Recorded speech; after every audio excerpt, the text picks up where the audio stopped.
13 of us. If you'll We're all remember, just here together. if you'll remember last week, we're like, okay, it's 7, let's go. And like the cameras didn't work and everything's falling apart. So this week we're early. We're giving you those 2 minutes back. Yeah, you're welcome. Jordan. Here we are. Here we are. Okay. I'm having anxiety because I'm wearing shorts and I am just confident it's going to make it onto the screen. I'm not. No, you're not. Jambalaya. Jambalaya. So First of all, I've never had it. We looked up how to spell jambalaya to... none of us got it right. None of us got it right. It's jambalaya. Jambalaya. And when we looked it up, I saw it and immediately said to Wesley, boy, we need to learn how to cook that. Anyway. So, yes. Mississippi chicken. Rip, tell us about jambalaya. That's maybe the only guy that's going to be checking in that may have insider information about jambalaya. So our friends growing up, they were from like Southern Louisiana and generational and stuff like that. And there is a difference between what you get in Louisiana and what you buy like at Razzo's in Fort Worth. Okay. I spoke at a church in New Iberia, Louisiana one time. Wow. Which is down on the border. It's where Tabasco sauce was made forever. And there are people that have been raised in the U.S. that don't speak English. That's crazy. That's wild, to think about. Yeah. Like people that spend Culture. their whole lives in the U.S. and don't speak English. They just speak French because French is so prevalent like in that part of the world that you can like live and die and be in your little bubble down there and not concern yourself with CNN or social media. Yeah. I'm thinking if there wasn't, if we spoke a different language in Powell, Butte, or Oregon, it would be so hard. I don't leave Oregon enough to be fluent in every language. I wonder if that's one of the interesting things about culture is you don't think that it's unique until you see something else. Mm-hmm. You know what I mean? Like there are things about Central Oregon there you don't drive through and see. Mm-hmm. You like slowly catch on years into it. That the average person would be like, oh, that seems... who was I talking to? I think I was talking to Wesley where I was thinking... Eric Wolf. Hey, what's up, buddy? The thing that I've noticed that I've seen it in people that have lived in Powell Butte for a really long time in Culver, where when they're talking to you, they don't feel the need to make eye contact. Now, hear me. Okay. So they're talking to you and they're like, yeah, Jordan, and then I was saying this and this and all this. And I think I know why.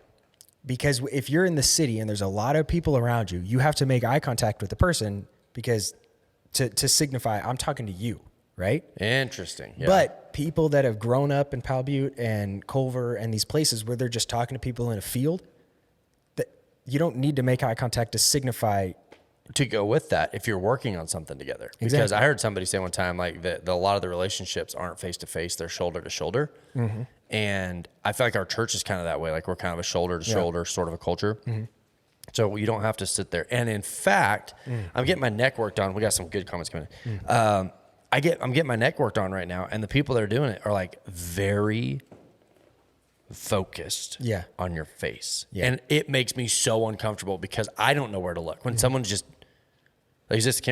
just looking right into your eyes and you're like, look away. Like it makes me uncomfortable. So maybe it's shoulder to shoulder is like, we're talking to each other now. Let's get back to work. Yeah.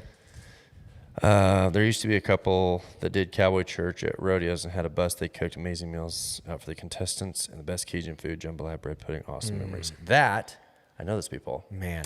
I actually grew up with those people. They were friends with my mom and dad. Yep. And my uncle and my aunt. And proof that I'm getting older, I'm sitting here and Ted and Linda Weesey. Actually, Sean Weesey is a sports agent for like Cowboys and stuff. Oh, and Vexel brand, lots of little fun facts about the Weesey family. I think Vexel brand is their kids' thing. Yeah. It's interesting how I'm not usually super hungry when we start these podcasts, but I just happen to be for this one. And this is the one where we're talking about delicious food. Does it feel like it's taking forever to get wrapped up? We just started. Yeah, probably. I'm trying to figure out how Rip Copeland could get us some jambalaya up here in a way that it's still, you could freeze it, conceivably. Yeah. You could freeze it and overnight it. I mean, yeah. I don't know. The chemistry. Put it in, the chemistry could be all wrong. I think learning to cook it might be. Teach a man to fish. Here's the thing. Traveling, I want to travel for the food and nature. No. Keep nature. It all looks the same. Okay. I love the food. Food, the music, the languages, like the accents and stuff. I feel like that people who have like a good ear for music accidentally pick up on accents. And so I like accents, but I can't listen to one for too long because I feel like kind of drawn into it. And I'm like, stop. What are you doing? Stop. Out of my head. Quit talking like that. But yeah, food and culture. Like I would love to see, I love places for the food. Mm-hmm. Unless they eat onions, and then in which case, change your culture. What's a place that you would love to go and eat the cuisine there? This is not on the sermon topic at all, but I'm just personally curious. I feel like that's okay. Okay. I think, I guess people could click off. Yeah, that's true. Aloha. What's up, Steve Miller?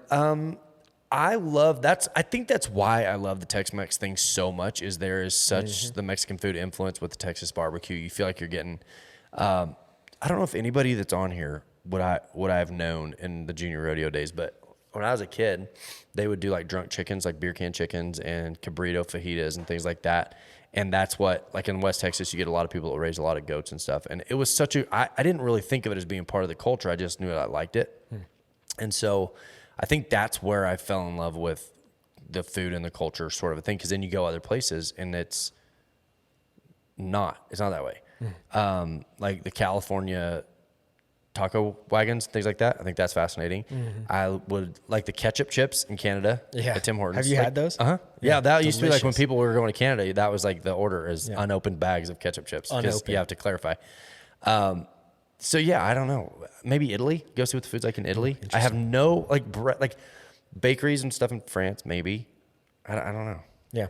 No. I just don't want to go to those places. Yeah, that's the problem. Yeah. So jambalaya, lots of spices, breaking open the spices, mixing every life experience together. So at our college rodeos in Big Spring, there's a lot of Cajuns that went to school at Big Spring. And so as a fundraiser for their college rodeo team, they would do a crawfish boil every year. Well, of course, they wouldn't just do crawfish. They'd always have extra stuff around there. And so you could buy a horse bucket. Like if you had a horse bucket that you water your horses in, you could buy a bucket of crawfish for $5. Oh, my Lord. And so I'm so hungry. I think we should definitely keep talking about food. I used to love the donut shops at home. For some reason, it seems like a majority of them are ran by Asian families, which is an interesting combo. I don't know if bakeries are a big deal in China. I don't know, but it doesn't matter because in Texas, the donut shops are amazing, and I miss those. But the problem is I'm glad I moved when I did because the older you get, the more damage those do. Donuts, if you're a resident of Powell Butte or live around there, talking to you as well, the coffee shop that's right next to the country store. Man, Casey used to be Crick. Casey Stewart. She knows exactly what I'm talking about. Pigs in a blanket. Sorry, keep going.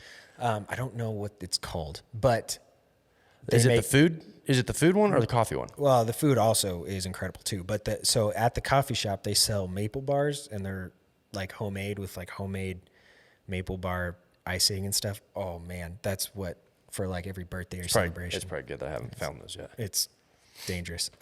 Anyway, so what did we talk about Sunday? 3. This is week 3 of the Dream Series, and this is probably the one I think has been the most impactful of the 4 so far for me personally, because it talks about I've never considered that at times in my life that God would crush a dream but leave the flavor there.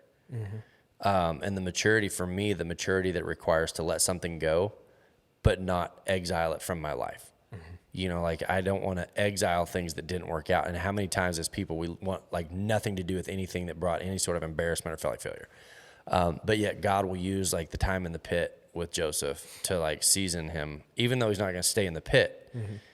Something that got crushed in there, the first time he faced rejection from his family, you know, I mean, if you would have brought his family in front of him at that moment, what would his reaction have been? And he wasn't ready. So God didn't let him experience it yet. So he takes him from there. And I think that to me was maybe the most revealing is which season, because I think people are always asking like which season best reflects who I actually am. And the idea that God is doing this collective work. And the collective work is the story of my life. And my life should be a story about Jesus. Like, to know me, I would hope, and I can't speak for anybody else, but my hope would be that my life, as people have watched, good or bad. Because, I mean, like in the Bible, you don't exclude the bad. You don't take someone's failure out and go, no, they were good. Like, no, all of it's in there. David's entire story was included. Solomon's entire story was included. Paul's entire story, like his beginnings, his process, and even in the end when he talks about, like, his pride would come through in verses. And if you're not careful, you would read that as prescriptive. But the whole work collectively in the Word talks about the story of Jesus. And if we can start considering that our dreams will change, it almost gives you permission to let go of things that leave. Does that make sense? I think sometimes we cling to something or pretend it didn't happen versus, no, that's all a part of that process. You can, a dream that you had that didn't work out, you can block that out of your memory and say, that brings me pain to think about it, so I'm never going to think about it. But you lived it. You earned experience from that, so you're almost cheating yourself by not thinking about it and learning all you can from every situation. So when somebody goes through something just horribly embarrassing, like I think of somebody who's been through like a failed marriage, and maybe I should have seen that one coming. I should have understood this or whatever. To just completely pretend it didn't happen. It's almost like you didn't get the flavor out of that. It was the pain, but not the seasoning. As opposed to, here's what it was. Here's what I experienced. These are the mistakes that I made. I feel like I can trust somebody when they could go, my marriage fell apart, but in reality, I was partially responsible for that. I feel like that person got something good out of something they would have never scripted into their lives. Does that make sense? It's not the ignoring of it. It's not the pretending that it didn't happen. It's the full-on looking at it, the good, the bad, all included, and just trusting that God's going to make something good out of that. Parenting, I think there will be times where my kids come back and go, Dad, do you remember, whatever? And I'm going to have that moment of, I do remember that, and I would have done that different, and I'm sorry. Those sort of moments, instead of like, I was just trying to toughen you up, the boy named Sue from Johnny Cash, sort of a moment of like, you're fine. I think of like Ricky Bobby when he's like, you said if I'm not first, you're last. I was like, I was probably high. Like, I based my whole life on that. Right. The collective version of a dream, like if our dream is strictly about our accomplishments, self-serving accomplishments, a dream is not worth having. Right. Because I may very well be the only one that benefits from accomplishing my entire life purpose at that point. When you're humbled and you can make amends. Yeah, the desire to make amends, don't you think? Like, not a desire to be perfect. Oh, yeah. I mean, a desire maybe to be perfect, a recognition that it's not perfect, but a desire to say, can I make good out of all of this? Yeah, I mean, I like to think of life as I'm playing a part that, like a part that in the giant story is important, but might not seem important if you just completely put the parentheses on it and only focused on like my story. For instance, you remember the story of the guy who engineered the wheat that grew in Africa and saved like 1 billion lives, they said? Almost like ended global starving at the time. Right. Yeah. Yes. So you can track that all the way back to somebody who just, it might not have been it might have been a footnote in their story. If they're telling their story, they're like, I helped a guy out. Yeah.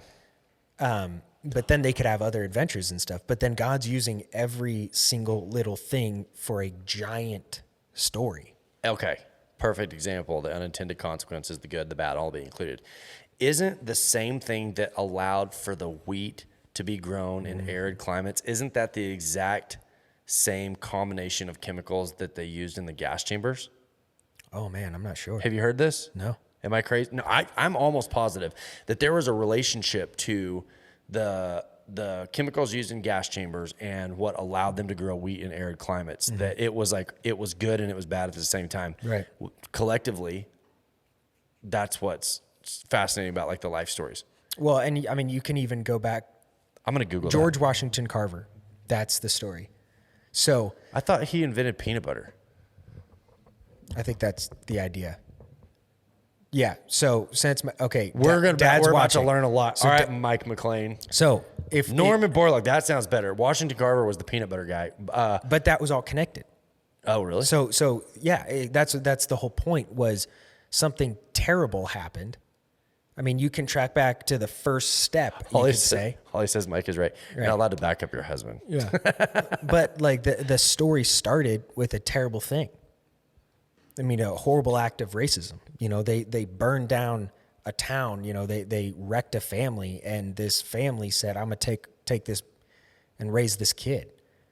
And then that's how it all started. You could say that's how it started, but I mean, you could go back to, I guess, when Adam was born. But saying the same type of thing is something terrible happened, but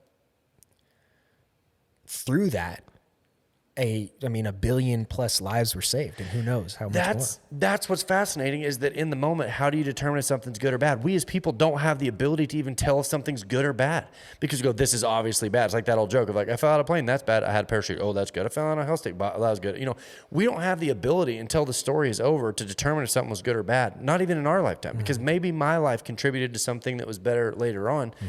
It's almost like until there's a surrender to the process of like, my life is not the main character.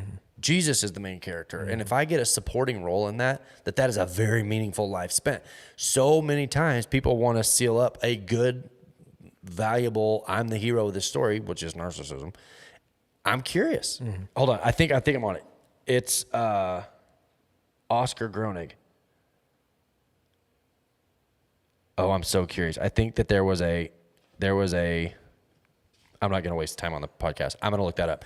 I think there's a connection between the chemicals that allowed nitrogen to be pulled out of the atmosphere for the growth of wheat, and also the gas that was used in the gas chambers, which is that exact story of like the potential for life-saving and taking measures. Yeah. There's that old, I think we have wheat growing on the set. That's why. Yeah. I think, I don't know. I think it was my dad who said this to me, but there's an old, I think it's a Chinese story of, you know, somebody says, oh, I fell off, you know, my son fell off his horse and broke his leg. Oh, I'm so sorry. That's terrible. It's like, well, it could be bad, could be good. We'll have to wait and see. Right. And then, you know, a draft of everybody's going off to war, and it's like, well, I can't, my leg's broken. And then it's like, oh, it turns out it was a good thing. Or, oh, my entire wheat field burned down. Oh, that's terrible. Well, it could be good, could be bad. Right. Well, we'll have to wait and see. And the idea of time will tell us which situation is good and which situation is bad, because we have no idea. Well, and how sad that we have as a culture narrowed the concept of having a dream and a passion and a purpose to a specific predetermined outcome. That's the only way your dream is worth living. Is the only way you have value is if you accomplish what you set out to accomplish. Think back to all the different things you've wanted in your life and how dumb some of them were. And you go, there's no freedom in that. I don't want to be tied to what I used to want. And I don't want to feel like a failure if that's not what the story was included. I want a freedom that says I want to exist freely and in movement, not determining what is good or what is bad, but how do I live a life? And I think that's where the principles of the word are so important, is it tells you within this range, trust me. If you're outside that range, you're saying that you're on your own and you want to handle it. But if you want me, if we're going to do this, this is the range of behavior that will bring you good, better in the long run type stuff. I have to be careful because that starts sounding like legalism, but I like character and integrity and values and core meaning things. And it seems like that's kind of what's coming to the surface during the dream series, is so many times people go, what's your dream? And they go, ugh, I had an accomplishment I wanted to reach and I didn't. Say your whole life was like, I want to have a healthy marriage, and then you get a divorce. Is your life over? Are you dead? Like, is life over? I want to be popular. Well, and this is what's crazy. How many times does somebody want to be well liked at the junior high school level, and then years later they look back and they go, my junior high, my high school is full of weird people. Why did I want to be liked by that group? They're not liked by the world. Why was their approval so important? And I think it's that moment of like, a dream is more, I want to get back to what Eric Wolf said here in a second, but a dream is more about development and character and depth, and the end of your life is almost where you have to measure it, not in advance based on your own goals. Like when Joseph shared his dream, was it really bad or did it contribute to the momentum? I think his immaturity contributed to the momentum, but I think if God hadn't given him that dream, how many times could he have given up? It's almost like you see the frustration of Joseph saying, I know this is going somewhere. I know this is going somewhere. How could Joseph, in his dreams as a kid, gone, oh, I know, I'll probably be high ranked in Egypt? There's no way he could have known that. Right. All I know is the dream kind of feels like everybody's bowing to me. And so his immaturity like blasts the momentum of the story, but in reality, his development was what had to change. His capacity, I've said this before, I don't know what to say. You take a bucket of water and you pour it onto a thimble. When it's all said and done, how much water do you have left? Thimble. So if you want to be somebody that contains the concept of God's work in your life, you've got to be heated up and expanded and broken and expanded and broken over a period of time that allows you to contain a dream that makes more sense. Right. And I think sometimes we're so loyal to our, this is what I want, that if it doesn't go that way, you're like, oh, life's not worth it. Right. So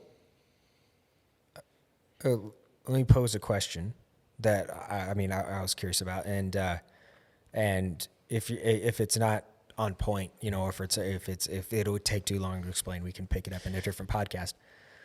But so with this thought of a bad situation,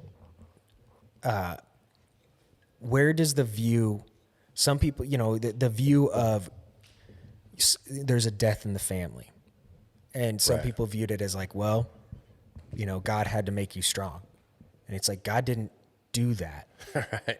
God didn't kill that person to make you strong. But how do people view that if they're saying, is he using every situation, or does he have a hand like that detailed?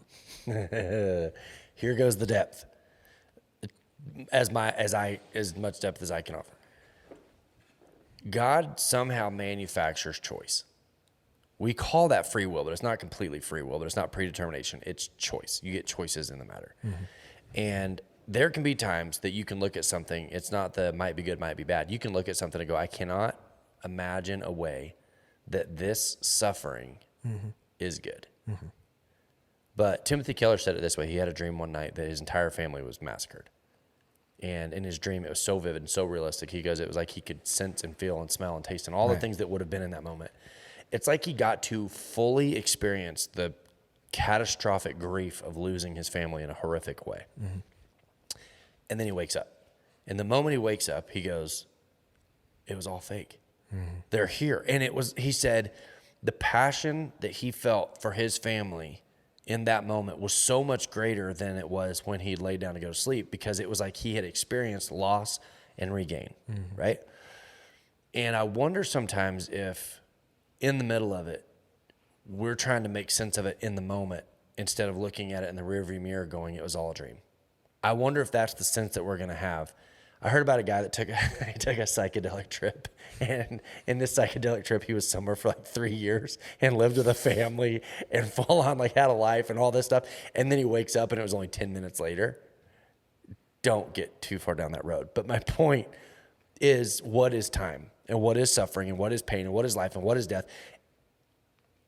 In so much as to say, and we look at it in reverse, we're going to go, I get it. Right. Sometimes to try to understand at the moment, God's going, I'm expanding you. Mm-hmm. I'm growing you. I got to break and crush and start over on this. And how could you possibly expect to understand that if you don't know where it's going to go or where God's taking it? Mm-hmm. And again, for me, this has been my own personal struggles. I had goals that were so clear when I was a kid that I didn't live up to. And just the discouragement and the self-doubt of, well, if I couldn't do that one thing and it mattered, then do I even have the ability to accomplish anything that I want? And this has been like a lifelong struggle for me. I mean, I don't think this revelation part of it is new. I think I've gotten over it, in the last probably 5 or 6 years. But that moment of like, well, where does my story land versus the story that he wants to tell through my life? Mm-hmm. Because, who said it? Michael just said it. He goes, I think trust is the hardest part. That's what you're saying is, does God know me well enough? How crazy is this? It's like the engine saying to the mechanic, how can I trust you? And the mechanic going, you don't even know what you are. Mm-hmm. You're a collection of parts and pieces. You don't even know what you are. Mm-hmm. You don't know what this piece does. You don't know what that piece does. You don't know why I'm heating this pipe up and bending this and moving this and taking this off. And you have no clue. Mm-hmm.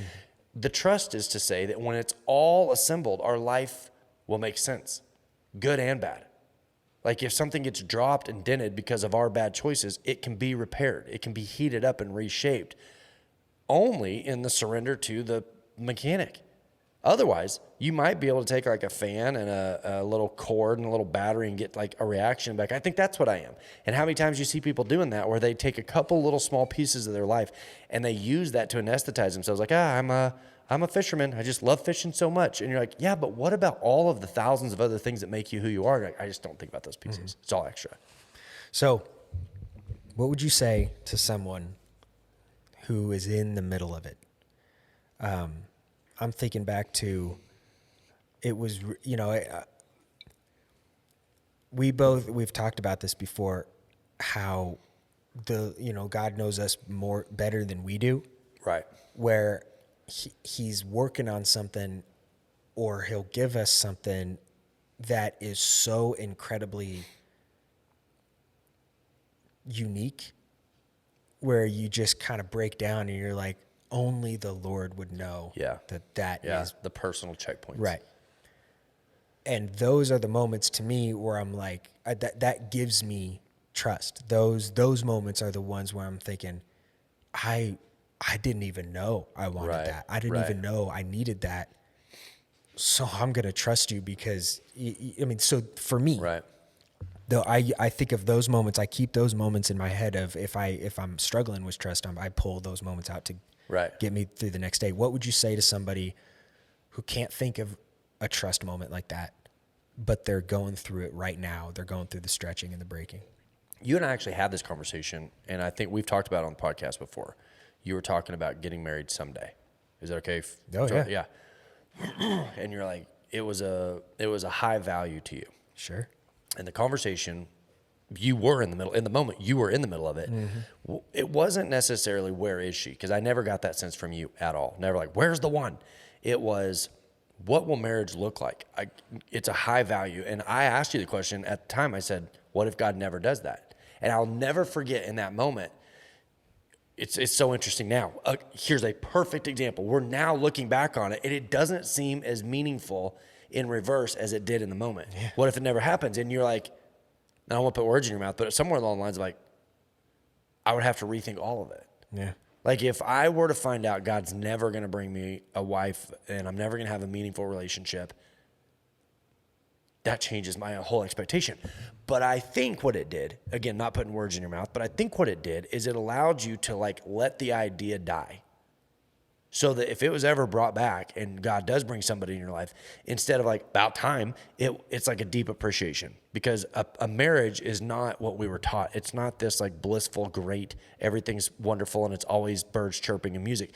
It's two people coming together and becoming one, and the clashing that takes place in that process. As that's taking place in the process, you've already developed an appreciation because of the acceptance of the loss in advance. Am I saying all this right? Yeah, you're exactly right. So what would you say to someone who's in the middle of it, having been in the middle of a question? And I'm not saying a devastating loss, but a question of like, what if God never does what I think he's going to do? What would you say? Well, I'll take you through my mindset at the time. Was, okay, what else would you do? What would you do different? What would I do different? Because I settled into the idea when we had that conversation of what if you never get married? What if just it never happens? And the loss of that thought of wanting a companion so bad and the loss of, I might always be blank, alone, myself and whoever, right? That my head started spinning in so many situations I've thought about of, well, that, I'll do it. I'll do this, do that. And if God's not going to do it, I'll do it for him. Exactly right. And I always came back to the same idea of, well, but if God doesn't do it, then I don't want my results. Exactly. Yeah. I don't want to go get a wife that's not for me, because then that's not what I want. I don't just want a person to be around, right? Okay, what else would you do? Yeah. And then I always came back to the same idea of, well, I guess I'll keep doing what I'm doing, and following the Lord and put more energy into what he has in front of me. So this is it's an impactful moment, because I'm thinking right now, if somebody's watching and they're in the middle of a loss, the acceptance of the loss, I think, is so vital to that process, because I don't think that the same Jacob that asked the question married Lydia. Right. I told her I wouldn't reference her, and I just did. The person that asked the question died. Right. The person that dreamed the original dream died. In my life, I wasn't free to live in the life that God had for me until I died in the life that I had for me. Mm-hmm. And I think that's the hardest part, is that we come to Jesus. So many times people come to Jesus and they go, God, can you help me with something? Versus, God, make me what you want me to be. Mm-hmm. And that until there's that death, we're not really free, because we can't fully go into what God has for us, because we're still clinging to, that old original mindset. Because when you ask the question of something, I don't remember the exact wording. It's recorded. It's somewhere in the archives. Yeah, it's somewhere. But it was asked with a level of expectation. Yeah. Okay, God, I know that you're going to do what I want you to do. What are we going to do here? Right. That was the wording, is I know the Lord's going to bring me a wife, but when? And then you said, well, what if he doesn't? And that's so crazy. It's so crazy. That conversation feels like it was yesterday. Yeah. And we're sitting here having this conversation. Well, it's so interesting, because I'm just now realizing how similar I realize where my motivations were. My motivations to do video, my motivations was not to build something for the kingdom of God. It was to build something to be seen, to do this, and that, for the Lord to bring a wife. And then when you said that, it wasn't just the loss of the idea. It was the loss of motivation. Right. It was the loss of, why would I do anything then if it's not for that? Well, and that's the craziest part. I want to get to Patty Miller's comment here in a second, but that's the craziest part. It's a fundamental expansion of understanding that God's bringing us through. And that's what everybody really wants. The problem with our dreams is, and our goals and our purposes and our passion, it's never big enough, because it never grows us to as big as we should be. It always satisfies us in the state that we are currently. Mm-hmm. Does that make sense? Am I saying that right? So we go to God and we go, God, nobody wants to be rich. Mm-hmm. So many people are like, I think I do. You don't. No one wants to be rich. We want the effects of being rich, and we want the freedom and the opportunities and the independence and all that. But sometimes it's not until we accomplish something that we go, like exactly what you said, my motivation for wanting to be rich was weird. So if I lose that, then I lose the desire for wealth, or it's a fundamental breaking. To me, it literally, I don't know a better way to describe it. I told Lacey one time, I was actually laying on the floor. We were talking when I was telling her this, and I go, this is a perfect position for me in life right now, because I feel like roadkill. I'm just laying here, and I see the truck coming, and I can't do anything about it. I can't stop it. It just runs over me, keeps going, and I'm dead. I feel like I'm just dead. Everything I've tried has not worked like I wanted it to. Mm-hmm. Something about that conversation is always stuck in my memory, because I think God was kind of like, you're getting close. It's close to that. Mm-hmm. I was like, until I accept the breaking, I can't even consider a new life because I'm so locked on to a goal or a dream or a specific accomplishment. You know, the rodeo world right now, the NBA finals are going on. Chris Paul has never won a championship. And they're saying, like, if he doesn't win a championship this week, that's his legacy, right? And that is such a perfect example of, like, there are so many external goalposts that are given to us, and we accept the identity that comes with it. And we go, if I could just accomplish that for myself, then God, you can have me. And he's like, maybe not getting that is the most important crushing flavor, that the humility of what's going to come later. I got to get to Patty Miller's comment. If you guys haven't seen it, she said, I believe the bottom line is that God wants to turn towards him. He wants a relationship with us. When my husband died in the pickup seat next to me, wow, with no prior illness, my dad died 13 days later. I would have never made it without turning to the Lord. Funny thing, before their deaths, I thought I had that relationship, when in actuality, I had not a clue. Wow, that's powerful. Tyler says, I think of Job and how many lives he was able to speak into with all the suffering and trials he went through. In a moment, the world saw God turning his back when actually he was working on Job. How do you tell somebody when they come to church and they go, okay, I'm ready to give my life to Jesus?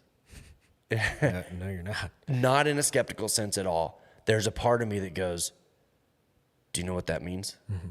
Because if I were to show you all that I possibly, if there was somewhere to download everything in my mind to you, people never know what they're signing up for. I today don't understand fully what I'm signing up for. Mm-hmm. I remember when, I reference this a lot, but this was like the major breaking point in my developmental years. I was 15 years old, huge developmental time in my life. My little brother was killed in a car accident. And it just hangs in the air in my memory of, like, that was a pivotal moment because you don't get to fix it.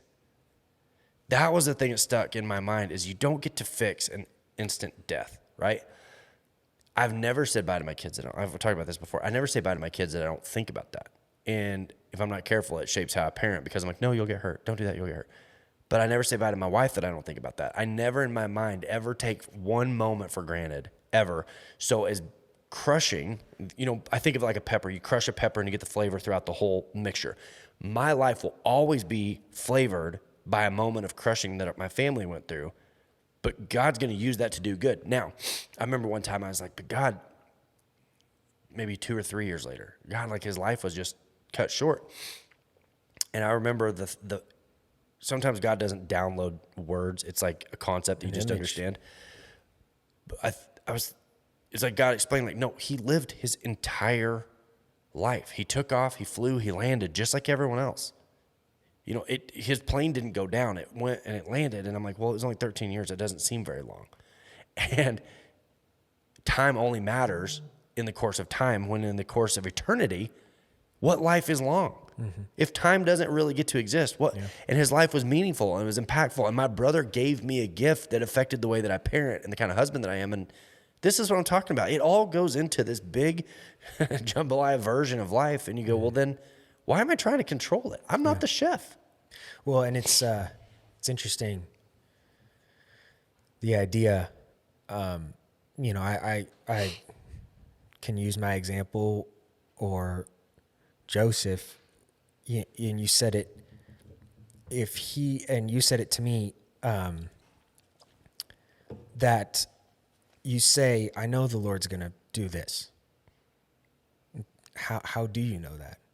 Because if he just gives that to you, you somehow feel like you deserve it. Right. You can't even get it. Under that premise, right. God can't even give you what you're demanding because of how you're demanding. Yeah. And particularly for me, in that conversation we had, you said, do you understand how much pressure you're putting on your wife if he gave you a wife right now? Or how much pressure you'd be putting on your riches if you said, you know, I have to be rich to be happy. Yeah. Because if that goes away, you're left with nothing. Yeah. Jet, would you get Jordan a tissue? Clean. And the idea of, so what would you do if you didn't have that? You know, you asked me and I was like, well, I really do actually like video. I do blah, blah, blah, blah, blah. And if it's just me, If this is the cards I was dealt, what are you going to do? Yeah, if there was a fire, what wouldn't burn up? Right. And then stick to those things. Yeah. Like what? Yeah, exactly. If somebody said you're never going to be rich, if somebody's I'm from the future, you are never going to be rich, never. Then what would you do? Right. I'd probably do what I loved to do, because if I know that money isn't going to come from it, then I might as well enjoy life. I might as well enjoy the thing that I'm doing. I hope this has not been true the first 38 years of my life, but I hope that before it's all over, that it will be. I hope that one of my defining characters is gratitude, because exactly what you said, if somebody expects it, then even if they get it, it doesn't work. Right. But if you're grateful, no matter what, and maybe that's what I'm saying about what my little brother, what he was able to do in my life, was he made me grateful for whatever time I have left. I had a horse that colicked a few months ago, and it looked like it was over. And he ended up being okay. I was riding him today, and I don't even do anything amazing. I'm just legging him back up. But I told Lacey, it's that death and resurrection moment of like, there were days I'd get so mad at that horse when he would do stuff that was wrong, even though he's a tremendously talented horse. I'm really grateful for him. But I'll never not be grateful for him ever again, because I had that moment of like, if I expected him, you know? Yeah. And so the dream thing, that's what's so fascinating in this series is the dream is almost, it sounds terrible to say it this way, but it's almost to die. My dream is to die so fully that everything is flavored with gratitude, that everything is a gift. Anything that I get is a gift. Why would I not tell the story of Jesus? I was dead and I came back. I was lost and now I'm found. It's the sheep that was lost and came back, and it says he celebrates when he gets it back because of the experience of having lost something. Like what a gift life is, and how much of that we miss. That would be a dream of mine, to live a life where I'm getting the flavor out of everything. Yeah. Like I'm experiencing the flavor of all of it, good and bad, suffering, the excitement, the wins, the losses. And that's kind of what Solomon was saying when he was like, he was the wisest person in the history of all mankind. And he's like, what is life? He doesn't say to conquer, to take over, to be the king, to be powerful, to be rich. He's like, to just find purpose in what you're doing. The wisest person in the Bible said, what is a life that's worth living? It's a life where you like catch the flavor out of the day. You enjoy your life. Yeah. What? Yeah. I mean, that's like a dream that everyone should aspire to. And it's not the American, I say in air quotes, it's not the American dream. Man, it's really sticking out to me, the concept of, thinking about Joseph in the hole, in the prison cell. Facing death to the point that being sold into slavery felt like an upgrade. Right. Thinking he's probably angry, upset, confused. There's a lot of emotions probably going through his head. But there had to been the realization of, this might not work out. Right. I might not be okay. Because, or the concept of, what if the acceptance that I'm not going to be okay unless God does something, I'm done. Yeah. If anything ever happens from here, it had to have been God. So that in a moment of power, he goes, this is for sure God. Yeah. Potiphar's wife, she wasn't ugly. It's Potiphar's wife. I mean, he's in a position of power at a time where women were very low value. And a moment that could have justified of like, I've earned this, I deserve this, look at all I've been through, all these things that people do that rob you of your gratitude. And he goes, no, I'd already been through a situation. I faced the pit. I knew. I'm going to hear it from Lacey. I interrupted your thought right there. No, I mean, the thought is, because I have conversations. It's weird because I was on the phone with somebody having this conversation, having this mental, concept of, they asked me, should I get what lens what thing should I get for my camera? Okay, I know a thing or two. But what I settled it on, I was like, what do you want to do? Because that I can't just tell you a thing because I don't know what you want to do. And essentially what I ended up saying, and it was funny because Wesley kind of was laughing after because he's like, I've heard you explain this concept a bunch of times. But it goes back to the exact same point of what do you want to do? Yeah. Yeah. And I love the realization that I'm having right now from this conversation of if somebody from the future told you, you are never going to be wealthy, you will never have a surplus of money. Freedom. What would you do? Yeah. Because if you say you're never, the same idea is if somebody said you're going to die tomorrow, what are you going to do today? It doesn't land like you think it would. If somebody goes, you're never going to well, then I can quit wasting my time. And then it's on half of what I do. So you do think half of what you do is wasting time. And it's like, because if I asked, are you wasting time in life right now? You'd be like, no. Yeah. Well, I might not say that. Okay. Well, I wasn't saying you. I'm saying like, yeah. What do you tell somebody who's like, I want to be a famous photographer? You're like, do you? What does that even mean? You want to be I hear people, we always do. You always hear people who go, I want this result for doing this. And you're like, then what you want is that. Mm-hmm. You just want to be famous. You don't want to be a photographer because if you want to be a photographer, you could be. If you want to be a famous photographer, what you're saying is, I wish I was famous, and photography would be a good element for that. And I wonder sometimes, I want to go to Greg's question. What is the American Canadian dream? Well, it's spelled out as what? It's universally life, liberty, and the pursuit of happiness, right? Where's the end of the rainbow? Ready for this. The ground. The ground. Someone says there's a pot of gold at the end of the rainbow. Mm-hmm. They know they can say that because they'll never have to pay it off, because the end of a rainbow is a concept. Mm-hmm. Because once you get there, it's gone.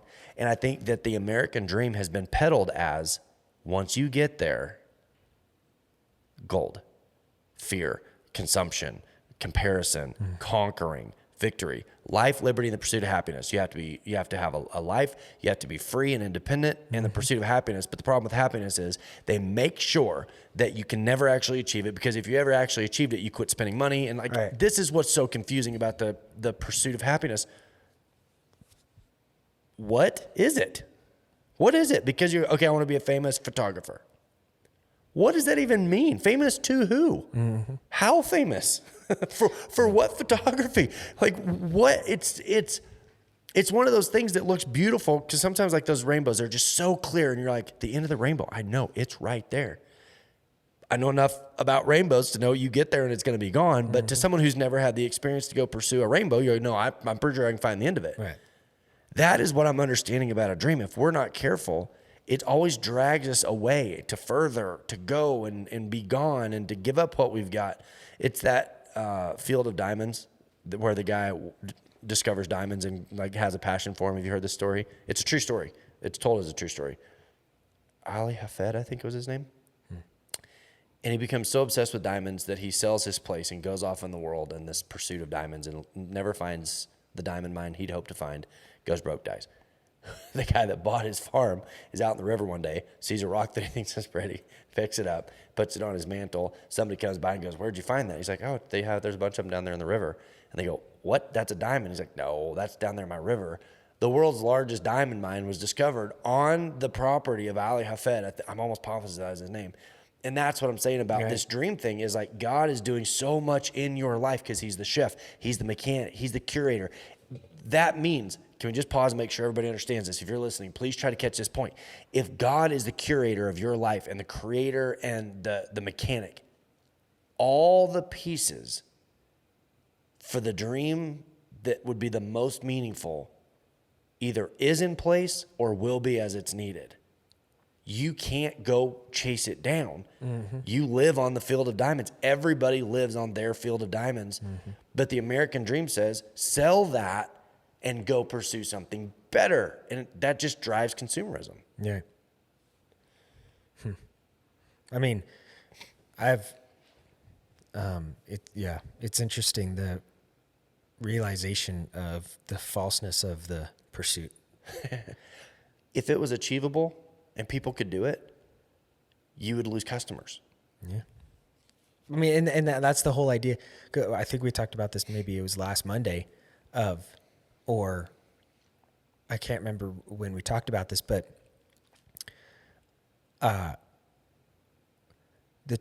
this idea of go pursue your dream, you say it's not talked about in the church because people are afraid of, if people actually try to go pursue their dream, they're going to leave. Right. And the church is going to suffer financially. Yeah. And I'm like, then what's your goal as a church? Is it to build the kingdom of God or to acquire currency? It's because being a church is not the best bet to acquire currency. There's a lot of different I wish people would write it down. I wish. Okay, I'm not going to do this, but I wish I could. I wish I could sit in the church and make appointments for people to come through for a week. Just take a week and just dedicate a week to this. It would be interesting to see if we could make any headway. Have people come in, write down their dreams, whatever that may be, and sit down and discuss what that dream means to them and how they got there. I wonder how many people could clarify what their dream is. I wonder how often we would discover that our dream was actually related to something other than that. It's like I'm saying, I wish I was a famous gymnast. Was it the gymnastics? Well, I don't really like gymnastics. I just wish I was a famous gymnast. And you're like, okay, so what you want is fame. Well, what is fame? Fame is an illusion. I wish you could sit down and have that conversation with everybody. I wish somebody would have had that conversation with me when I was 15 years old and gone, why is making the NFR such a big deal to you? Because I look back now and I'm like, it was never, but I cringe at what I'm about to say because I realize it can be misinterpreted, but I've been successful at everything I've ever done. But I've never felt any of it because once upon a time I had a very specific dream and I didn't get there and I felt like a failure. And so everything else went basically unappreciated. So even what I did accomplish, I never felt it. Yeah. It was like once I died and got like, why was that important to me? Why was that an important thing when I was younger? That death allowed, like, wait a minute. Like I said, I'm hesitating because of the cringiness of it. Because there would be people who are like, well, you're not good at a lot of things. I'm not saying I'm the world's best at anything, but I've been pretty good at everything I've ever done. I've had some amount of success at everything I've ever done, and I didn't even know it or appreciate it because I had a flawed concept of what a dream was. And it made me kind of a crappy, shallow person. Yeah. I mean, do you see, and you've said this before, you say, I appreciate people loving something. Yeah. Or, I mean, like doing the thing they love to do. For the love of that thing. the love of that thing. And for me, YouTube is such a wonderful window. Human study. Human study. Because you can find anything and you can find the person that does it. Somebody crochets, somebody makes wallets out of duct tape, somebody is a mechanic. Farms crickets. And they explain it, and it's a how to farm crickets, and they love to do, nobody's thinking, you know what, I'm going to make a viral video and tell people how to farm crickets. The person making that kind of video doesn't care. Loves farming cricket. I mean, and I'm thinking too, Jesus is God created us to have a companion. Right. So think about the joy when you see people doing the thing that they love to do, the joy that just is admitted from them. I'm thinking about if God is sitting next to us, invisible, you can't see him, right? Sitting next to us. I see where you're going and I like it. Finish this thought because I think people need to hear what you're about to say. If he's sitting next to us every day and he's like, let's enjoy it, the life. And then he's like, oh, by the way, you love farming crickets. And then you're thinking, I'm going to be a chicken farmer or whatever, right? Think about the joy he's going to have with you when you guys are both sitting down, giggling and laughing because you guys are finally you're farming crickets. You're in the flow of joy. Exactly. He wants that for everyone, for you to find your thing. So the American dream is wealth and fame. Mm-hmm. Wealth and fame. And yet those are the two things that rob the joy of anything else that you do, because if you're not getting wealth or fame, you feel like it's not actually valuable. And what you're saying is, if God is the ultimate audience and he watches you taking joy in what you're doing and you're living, exhibiting the fruit of the Spirit in something that seems unimportant, mm-hmm. there are dreams that should be poured into and cultivated. People should be excited to see their lives develop. Mm. And there's going to be struggles with that. Oh, yeah. But if it's only wealth or fame, it's a rainbow that never has an end, because how much wealth and how much fame? Think about it. And I think everybody would agree with this. Maybe, I don't know, maybe there's somebody that wouldn't. But if somebody enjoys something so much and they're just kind of giggling to themselves, enjoying it. Yeah, you feel drawn to it. You feel drawn to it. Absolutely. Dude, that is a freeing statement. Right. That when you set your mind on something that you love and mm-hmm. you just do it for the joy of it, mm-hmm. we all as people know deep down there's a truth in that, mm-hmm. and we feel drawn to it. So then when you're thinking of what is my dream, and maybe you think it's one thing, think about, could I just be sitting there alone, giggling to myself because I just love the process in doing this? Because I'm thinking, if somebody says, I want to be a famous person, are they just giggling, looking at Instagram like, look at all these people that love me, giggle, giggle? I mean, is that a thing? Okay, so I said this yesterday, and this may not be okay to say. Send your complaints to Jacob at Shiloh Ranch. Mm-hmm. I said jokingly that I'm really fortunate that my little drag queen was born a girl, because she loves makeup. She mm-hmm. loves hair stuff. She loves makeup tutorials. She loves nails. She loves all of it. Like mm-hmm. she just takes a tremendous. She made out of an ice cube tray. She cut it up and made herself some like fake nails that she thought were, and I'll be danged if they don't look good. Wow. It's awesome. And she just loves it. But then human nature is, the enemy would love to steal the joy of that by saying, and if you're good at it, you'll have a huge following. And it's like, I hope she's always surrounded with people that can go, scrap that second part. Mm-hmm. Do what you love for the love and the joy of doing it. And whatever your hand finds to do, do it heartily as unto the Lord. And that's what Solomon is saying, is like, the pursuit of wealth or notoriety is the uselessness. Mm-hmm. It's all vanity, vanity, vanity, vanity, vanity, vanity, vanity. It's all pointless. Mm-hmm. Do what you love doing. Do the things that you love doing. You may not be rich. No one may ever see you. You may never feel the fulfillment of standing on a stage, but you'll do what you love, and that matters, and that's important. Hollywood is full of unhappy people who thought the fame and the money was the answer. We hear that. We hear that. I mean, we hear that. But yet we walk out tomorrow and people still pursue it. People hear that. Don't you think it's because we put a lot of stake in what we feel? Like, you're like, I know, but I feel whatever. And we put a lot. I think if I was selling real estate at the bottom of a rainbow, you have to give somebody a pot of gold every now and then mm-hmm. to validate the process. You have to have somebody that's like, well, they seem happy. They seem like, there's got to be somebody who has the appearance of winning, because otherwise it's really hard to sell the end of a rainbow to people. Mm-hmm. But that's what I've found is this. Specifically for me in the roping thing, I don't love what I thought I loved. I still love the horse deal. I still love practicing. I like the camaraderie of the people. Everything that I used to love about the rodeo and that seemed like it was a building, like, let me see if I can say this. I love great horses. I used to love them because I thought they were going to bring me something. Now I realize there is no something. The process is the thing that I love about it. Mm-hmm.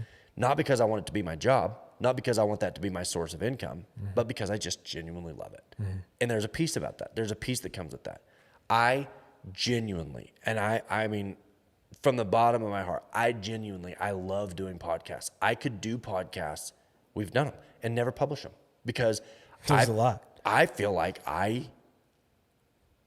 if I can talk through my thoughts, it's almost therapeutic for me. Mm-hmm. So if I you said it a minute ago, throw everything into the fire, and whatever doesn't burn, pick those things up and then try to cultivate those. Yeah.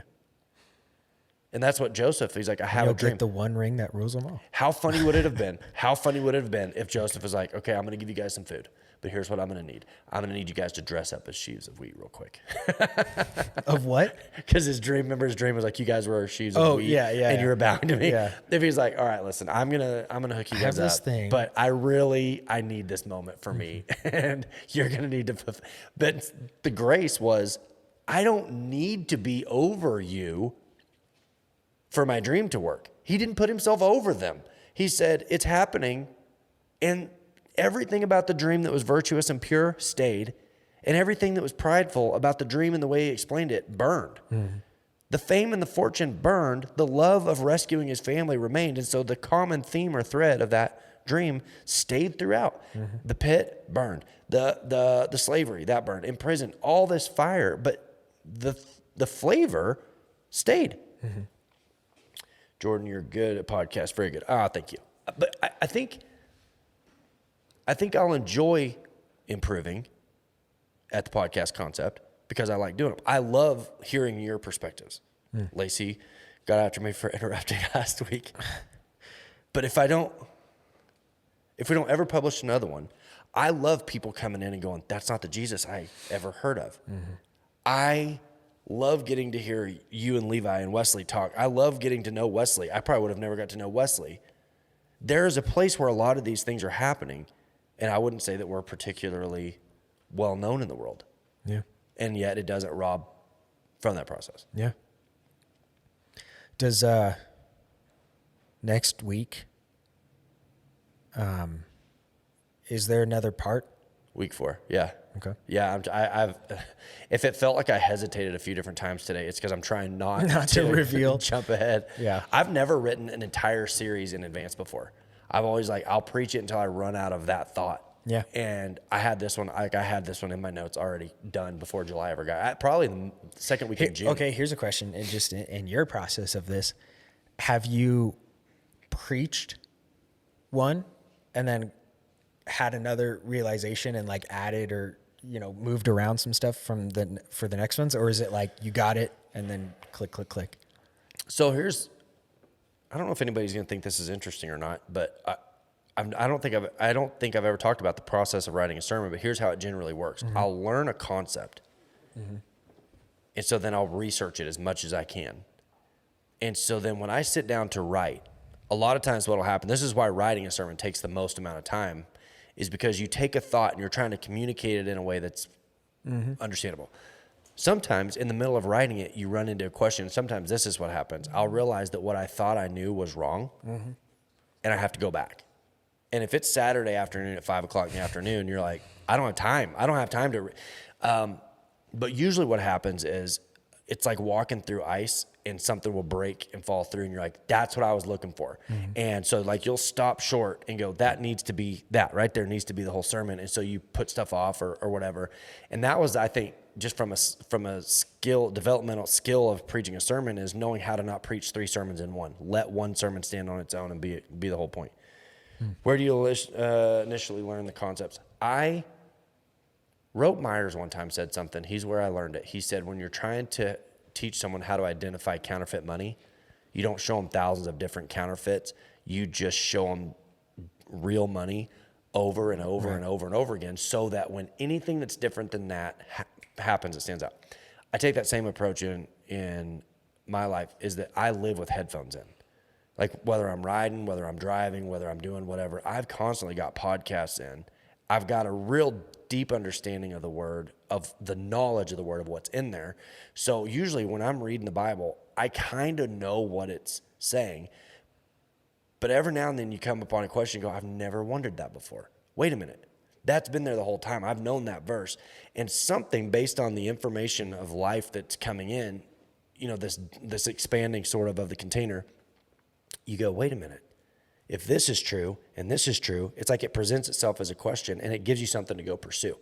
That's what I love. Is when I come across, my favorite one in the Bible is when Jesus said to the lady, it's not right that I feed the dogs before the children. Mm-hmm. I was like, I know that can't be right. Yeah. there was a time in my life where I was like, yeah, Jesus really told her. And then that can't be true. That can't be right. But I like that process. Mm-hmm. I think that I've really surrendered a lot of my own personal peace in my life because I thought the church was always supposed to grow and get bigger and bigger and bigger and bigger. And I don't know that I control that anymore. I don't know that I control the size of the church anymore. Mm-hmm. I think I have a certain amount of choice as to what is taught. I have a certain amount of choice into like the culture. You know, Steve Stone says, like, if you're the dad, you determine the culture of what goes on. There's some of those things that are really important to me. And I feel like if we're not doing a good job with the culture, that I can address stuff like that. But the amount of peace that I have now of going, I don't know if growth is where God has us right now. Mm-hmm. And here's why I've never said that before. I've always heard pastors cover a lack of something by going, well, you know, growth is up to God. And I'm never going to be that guy. I always want to be hungry. I always want to be growing. Now I find myself saying the same things, but maybe with a different heart of like, I really don't know. I mean, how big is big enough? When people leave, is that okay? That kind of stuff of like, if my dream was to pastor, because people say the same thing, I want to be a famous pastor. Oop, we're back there again. Mm-hmm. You're back to I want to be famous, not I want to be a pastor. Thank you all the great discussion. It's got to be late where Rip's at. It's 10 o'clock. Go to bed, Rip. Yeah, I'm excited for next week. Yeah. Is it next week? Who's preaching this week? I'm preaching Thursday. Okay, yes. Yeah, we're recording it Thursday. Right. Then, Okay. I was thinking maybe it was Joe. Okay. Well, yeah. So I'm excited about that. Thank you everybody for jumping on. The comment section was awesome today. Have you noticed that people comment more when we're just kind of BSing in the beginning, not really talking about anything serious? And like all of a sudden we start talking about the sermon stuff and I feel like people tune in and listen, but the comments kind of slow down. Yeah. Yeah. So thank you all for watching. Have a wonderful rest of your night and we'll talk to you guys later. Bye for now.